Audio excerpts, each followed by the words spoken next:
Hi everyone, my name is Haley Winder, and for my final research proposal, my client is rapper Travis Scott, and specifically during his AstroWorld tour.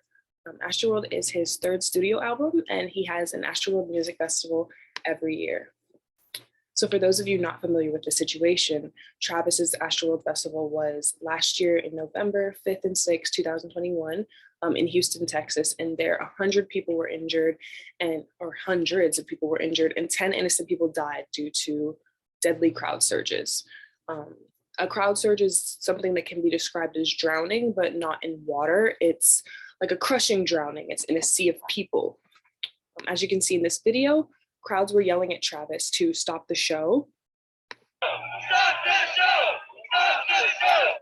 After people began to sustain injuries, and as you can see, Travis paid a blind eye and he carried on his performance.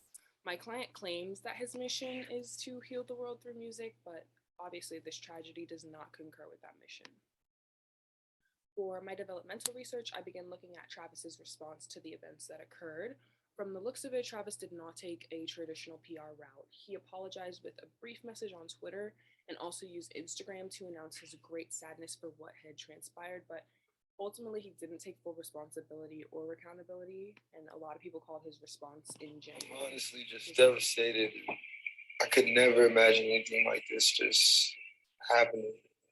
I just want to send out prayers to the ones that was lost last night. We're actually working right now to identify the families so we can help assist them through this tough time. You know, my fans really mean the world to me, and I always just really want to leave them with a positive experience. And anytime I can make out, anything that's going on, I just stop the show and, help them get the help they need, But obviously we see that's not exactly what went down that night. So many may wonder, how did it get to the point where people lost their lives? So apparently the security protocol for the event was little to non-existent. In this video, you can see concert goers busting through security, busting through the gates, bypassing check-in, and this is what caused the overcapacity and led to the crowd surges that ensued. This rowdy, reckless behavior really set the tone for the rest of the night. At another one of Travis's concerts, which you can see in the screenshot on the right from his Look Mom, I Can Fly documentary, the security personnel was untrained and understaffed, and they literally had to link arms to block the incoming crowds. This behavior is nothing new and actually very common at Travis's concerts, and people are really upset with him because he encourages this behavior, and he has been known to incite riots and chaos and has been arrested for it even at one of his shows.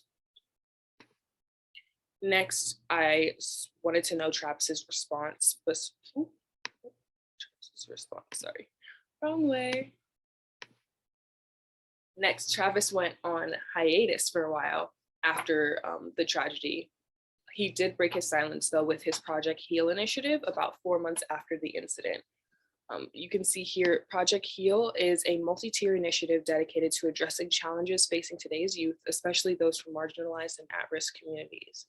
And basically he has these 4 main initiatives that he's been using to, help rebuild his community and his fans. He has an HBCU scholarship fund, which helps people who are attending historically Black colleges and universities. Those students can get scholarships. He's been expanding his youth design center in his hometown, Houston, Texas. He has a lot of mental health resources available for his fans, and he's working on finding tech-driven solutions for event safety.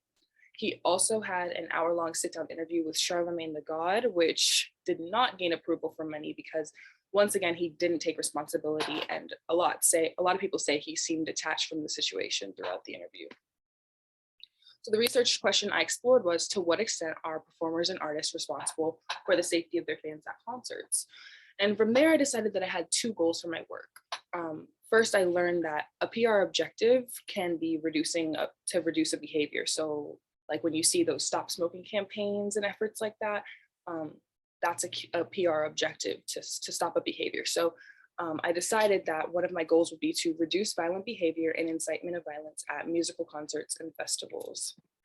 And then secondly, obviously, we want to repair Travis's relationship with his fans, which I think eventually would just improve his image all around.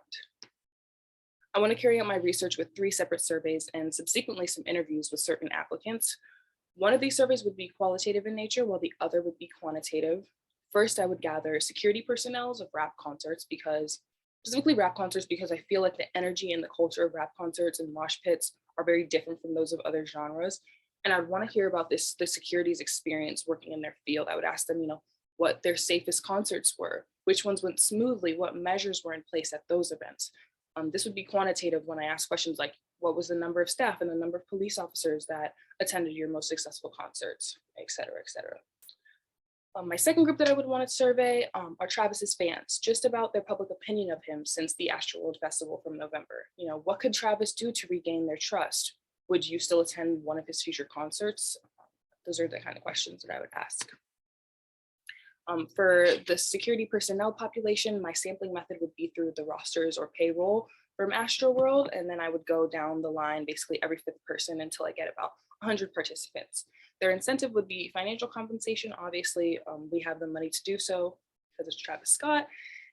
Limitations are definitely records in case they don't have certain information on file and they can't answer me. Same thing with memory. If a lot of these participants are just going from memory of like past concert experiences, they might not remember and they might not be able to answer my questions. And next, for the Travis's fans population, my sampling method would be through ticketing services like Ticketmaster or StubHub. And I would do like about every 5th person, just like the last one. But for this one, I would want about 200 participants. These people could, one, either be financially compensated, or we could probably arrange for them to meet Travis, which would be really cool.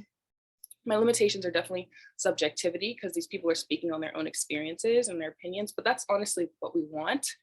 And also, it is a generalization, because it's hard to gauge what all of Travis's fans want just from 200 participants. But I still want to hear their opinions nonetheless. So here's a little side-by-side comparison of how I will analyze data. From security personnel is going to be quantitative, and I'll have numbers to work with. I'll be paying a lot of attention to means and modes, because those are the numbers we want to maintain for future concerts.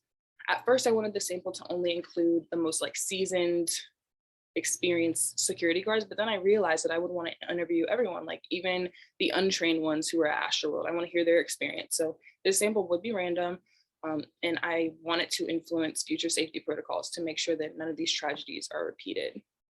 And then for the surveys with Travis's fans, those are definitely more qualitative.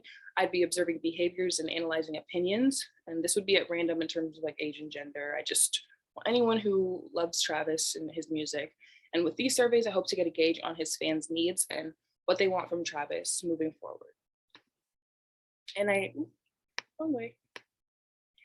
an idea that I have would be to make a very Travis style safety book. Oh my gosh, it still didn't move. A Travis style safety book. On the left, this is kind of a visual of what it could look like on the title page. I think his fans would enjoy it because of the visuals, and people can have it in preparation for concerts and events, and it would provide tips and precautions on how to stay safe at concerts while raging, and in case what to do during a crowd surge.